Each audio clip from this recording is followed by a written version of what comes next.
Sir आज तो बहुत सारे स्टॉक्स हैं इन एक्शन। नहीं, मैं बहुत सारे दूंगा, आप चिंता न करें, मैं समझ गया।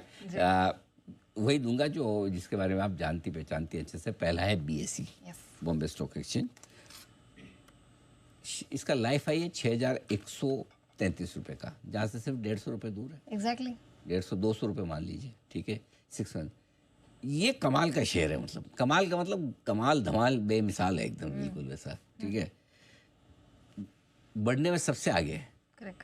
जब भी किसी को लगे कि बढ़ना है तो ये अपनी सामूहिक जिम्मेदारी समझता है कि मैं शेयर नहीं, मैं एक्सचेंज हूँ मुझे सबसे पहले बढ़ना चाहिए, राइट। तो आप देखो निफ्टी अपने लाइफ हाई से कहाँ दूर है, 26,277 का लाइफ हाई है। वहाँ से हम अभी भी कितने 23 में 3,000 पॉइंट दूर है, 15%। और ये भाई साहब आगे देखो अपने लाइफ हाई के करीब। एक्सचेंज है ना, एक्सचेंज पहुँच गए लाइफ हाई के बेहद करीब है, ठीक है। हमारा हमेशा से मानना है कि इस स्टॉक को अपने पोर्टफोलियो में रखना चाहिए, बिल्कुल। एक बार हमने प्रॉफिट बुकिंग करने की राय दी थी 5500 पे, वहाँ से 3800-3700 भी आया, वापस अब आ गया है।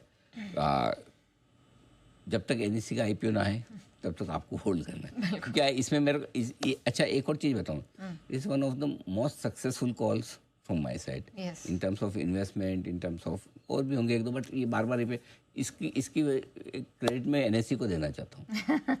सोचिए क्यों, क्योंकि अब इसका टारगेट क्या रखे, कैसे तय करें कि इस स्टॉक का टारगेट क्या रखे। क्योंकि रामदेव अग्रवाल जी हमें बोलते हैं कि देखो अनिल, कभी टारगेट रखना नहीं चाहिए, जब तक कंपनी अच्छा करे, मुनाफा करे, आपको क्यों टारगेट रखना। लेकिन वो तो रामदेव अग्रवाल है, हम तो रोज़ बात करते हैं, और वो तो उनके खुद का शेयर है, उनको किसी को दूसरों को थोड़ी देना टारगेट, हमें तो देना होता है। हम कैसे रखें, तो हमारे लिए बड़ी दुविधा थी।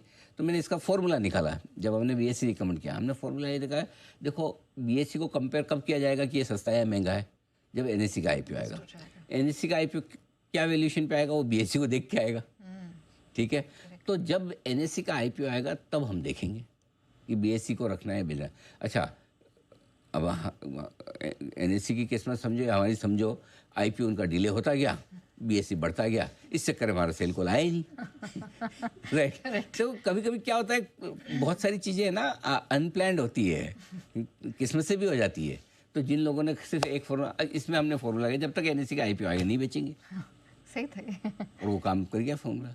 अगर किसी ने 20-25% बेच भी दिया हो, 5500 रुपये नीचे ले लिया हो तो अच्छी बात है। हमने तो बोला था 1000 पॉइंट गिरेगा, 5500 में बेच के 4500 के आसपास वापस ले लीजिएगा। चलो किसी ने नहीं लिया तो भी 75% तो है। और उसमें भी हमने कहा था जो लॉन्ग टर्म इन्वेस्टर वो तो रख ही लीजिए, कोई इशू नहीं है। तो मजे कीजिए, रखिए, बढ़िया। तो पहला है BSE, और दूसरा एक और स्टॉक है जो आज पिछले महीने से हमारा बड़ा फेवरेट बना है, PB फिनटेक। NBSE और फिनटेक कंपनी में बढ़िया तेजी हो रही है, और ये भी एक मजबूत शेयर है। इसको भी खाली मूड चाहिए बढ़ने का। किसी दिन इसको मिला कि आज ठीक दिन में बढ़ जाते हैं, ये बढ़ जाएगा, ये ज़्यादा टाइम नहीं लगाता। तो ये भी बढ़िया शेयर है जो बढ़ने में हमेशा आ गया। ओके, चलिए, तो ये दो स्टॉक इन एक्शन है जिस पे अभी भी 1.5 घंटा हम नजर रखेंगे।